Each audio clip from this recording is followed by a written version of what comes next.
Hello everyone, welcome back to my channel. তোমরা সবাই কেমন আছো? আমি খুব ভালো আছি। চলে এলাম নতুন একটি ভিডিও নিয়ে। তো তোমাদের সাথে আজকে আমি শেয়ার করব একটি বোয়াল মাছের রেসিপি। তো তোমরা ভিডিওটি দেখতে থাকো। তো দেখো, মাছটাকে আমি ভালোভাবে পরিষ্কার করে নিয়েছি। এদিকে মশলাটাও রেডি করতে হবে। দেখো, এখানে নিয়েছি আদা, পেঁয়াজ, রসুন, টমেটো, গোটা জিরে। এদিকে আলুটা কেটে নিয়েছি। দেখো, মশলাটাও আমার রেডি। মাছে নুন হলুদ মাখিয়ে নিয়েছি ভালো করে। এবার এক এক করে মাছগুলোকে ভেজে নিতে হবে। দেখো, মাছ ভাজা আমার হয়ে গেছে।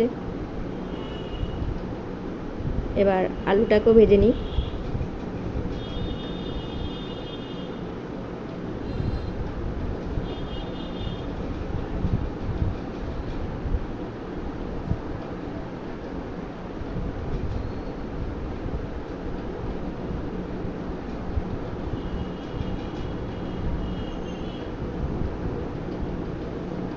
দেখো, আলু ভাজাটাও কমপ্লিট।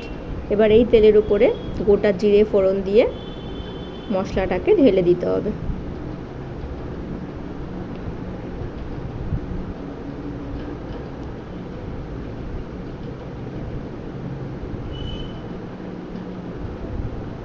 এবার এক এক করে নুন হলুদ দিয়ে ভালো করে মশলাটাকে কষিয়ে নেব।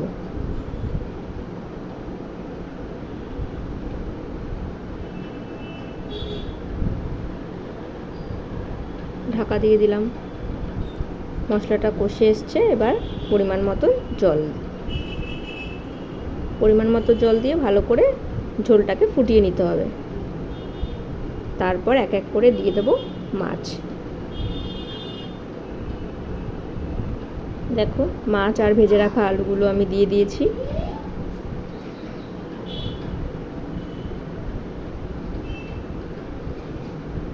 দেখো, টকবক করে ফুটছে। এবার দিয়ে দিলাম ভেজে রাখা জিরের গুঁড়ো।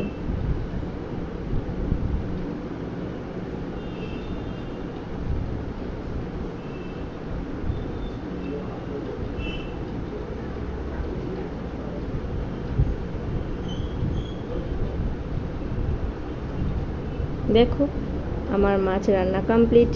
বোয়াল মাছের ঝাল। এদিকে চলে এলাম আমার ব্যালকনি গার্ডেনে। দেখো, কত সুন্দর ফুল ফুটেছে আজকে।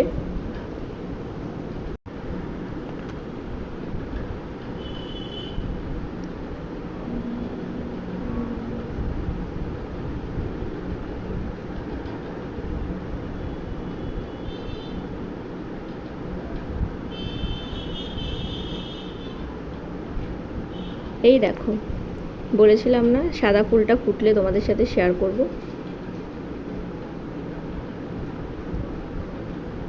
আজকে গাছে দুটো ঘন্টা জবা ফুটেছে। পিঙ্ক ফুলটাও ফুটেছে, তোমরা দেখতে পাবে হয়তো ওই যে দূরে।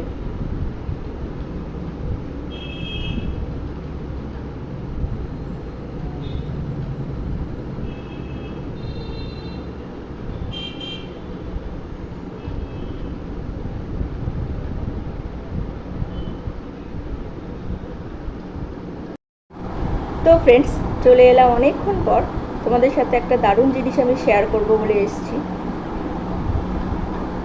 মামা বাড়িতে বাবা গিয়েছিল, তো বাবার কাছে দিদিমা আর মামি আমার পছন্দের খুব সুন্দর সুন্দর জিনিস পাঠিয়ে দিয়েছে। ভীষণ ভালো লাগে। মামা বাড়ির সেই টক মিষ্টি আম, অসাধারণ। মানে আমি আমার এখানে হয়তো টাকা দিয়ে কিনলেও সে আম আমি ফিরে পাবো না। সেই যে একটা টক মিষ্টি গন্ধ, জানো তো, খুব ছোট ছিলাম যখন, তখন দিদিমা আমাদের বাড়িতে প্রায় সময় আসতো। মা বাড়িতে যে কোনো গাছের ফল নিয়ে আসতো দিদিমা। আগে প্রায় সময় আসতো, কিন্তু এখন আসতে পারে না, যেহেতু ওনার বয়স হয়ে গেছে। আগে যদি আমাদের কখনো যদি শুনতো যে জ্বর হয়েছে, শরীরটা ঠিক নেই, তো উনি পারলে হয়তো পরের দিনই সকালে চলে আসতো, এরকম। এখনও দিদিমার কথাও মনে পড়লে খারাপ লাগে যে সেই ছোটোবেলার দিনগুলি বোধহয় ভালো ছিল। দিদিমা সুন্দর ঘুরে বেড়াতো এদিক ওদিক।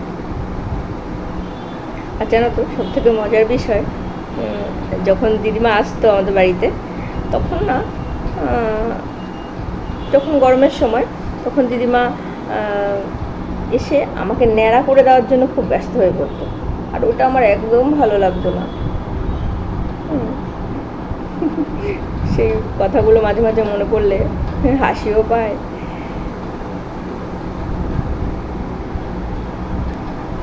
তো যাই হোক, বলতে বলতে ইমোশনাল হয়ে পড়ছি, তো তোমাদের জিনিসগুলো দেখাই।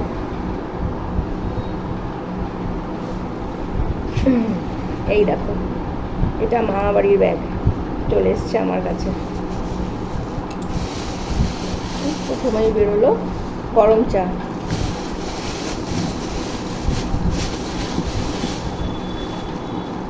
এই দেখো, প্রচুর গরম চা হয় মামা বাড়ির কাছে। কখনো মামা বাড়িতে গেলে তখন তোমাদের সাথে অবশ্যই শেয়ার করবো। অসাধারণ ওখানে দৃশ্য। ও, এটাই তো বলা হয়নি যে আমার মামা বাড়িটা কোথায়। আমার মামা বাড়ি হলো সুন্দরবন।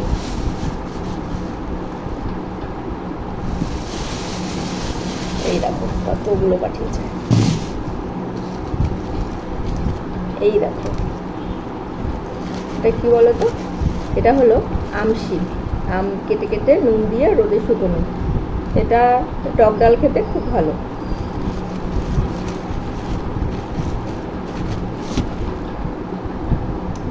এই সেই বিখ্যাত আম, দেখো।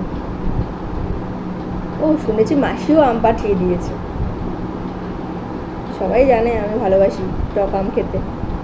দিদিমা, মামি, মাসি, পাশেই মাসি বাড়ি আছে আমার, মাসিও পাঠিয়ে দিয়েছে। এরকম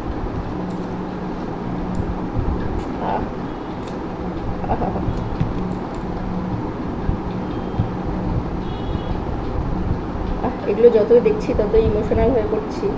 আর তোমরা বুঝতেই পারছো আমার কথাগুলো মানে কি বলবো, বেঁধে বেঁধে যাচ্ছে, আটকে আটকে যাচ্ছে। এই যে মামাবাড়ি গাছের পেয়ারা, এই দেখো সবেদা, দেখো কত বড়, তাই না? বোঝাতে পারছি আমি? এই দেখো, বুঝতে পারবে ভালো কত বড়।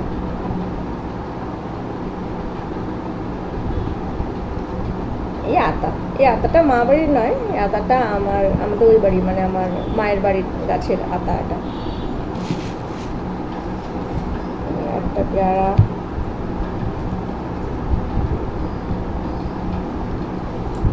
এই দেখো মা বাড়ি গাছের লেবু।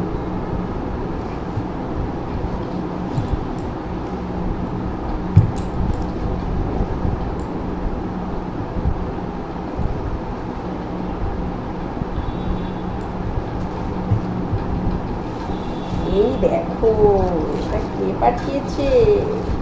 মামি দিদিমা দুজনেই পাঠিয়ে দিয়েছে।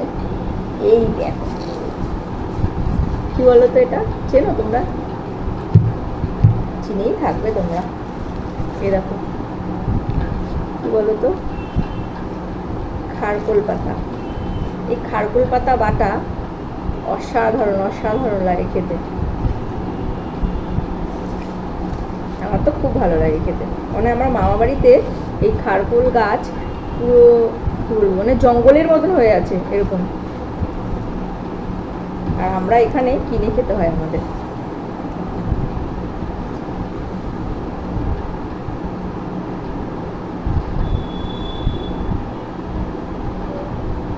এত কিছু দেখে আমার তো ছোটবেলার কথা মনে পড়ছেই। ও, তোমাদের তো একটা জিনিস শেয়ার করা হয়নি, দাঁড়াও। এই দেখো, এটা ম্যাঙ্গো জ্যাম। সবই সব দিদিমাই করে বাড়িতে বসে বসে।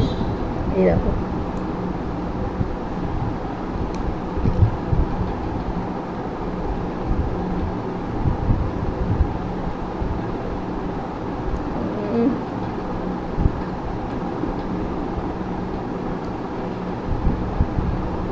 অসাধারণ।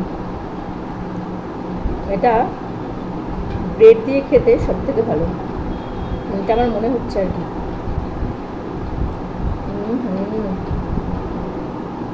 এটা তো, এটা আমার হাজব্যান্ড একদিনে শেষ করে দেবে।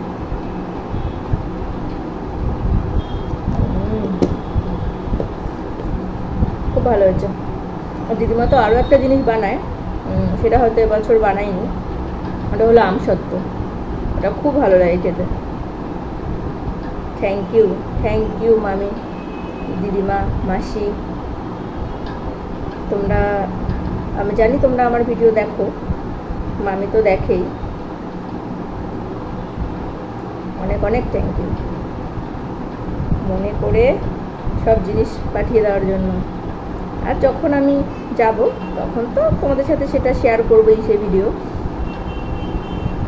অনেক মনে করি তোমাদের, খুব মনে করি। যখন তখন আমি যেতে পারি না তোমাদের ওখানে, কিন্তু কিছুদিন বাদেই যাব, তখন তোমাদের সাথে দেখা হবে, ঠিক আছে? আর যার কথা না বললেই না, সে হলো আমার বাবা। বাবা যদি মা বাড়িতে না যেত, এইগুলো তো কিছুতেই আমি পেতাম না। তো অনেক অনেক অনেক ধন্যবাদ বাবা তোমাকে। তুমি খুব ভালো থেকো, সুস্থ থেকো। জানো তো, বাবা ট্রেনে যায়নি কিন্তু মা বাড়িতে, বাবা ওই সুন্দরবনে বাইক নিয়েই গেছে। তো বাবা গিয়েছে বলেই আমি এইগুলো পেয়েছি, বাবা এনেছে।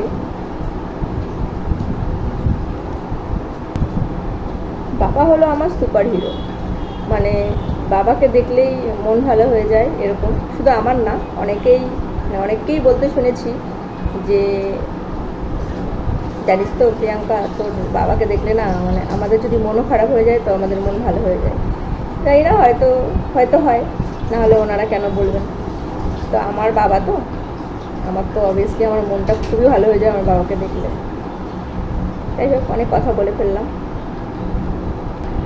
তো ভিডিওটা আমি এখানেই শেষ করছি। আবার দেখা হবে নতুন একটি ভিডিওর সাথে। আমার ভিডিও যদি তোমাদের ভালো লেগে থাকে তাহলে অবশ্যই লাইক, কমেন্ট অ্যান্ড সাবস্ক্রাইব করে দিও, শেয়ার করতে ভুলো না। টাটা।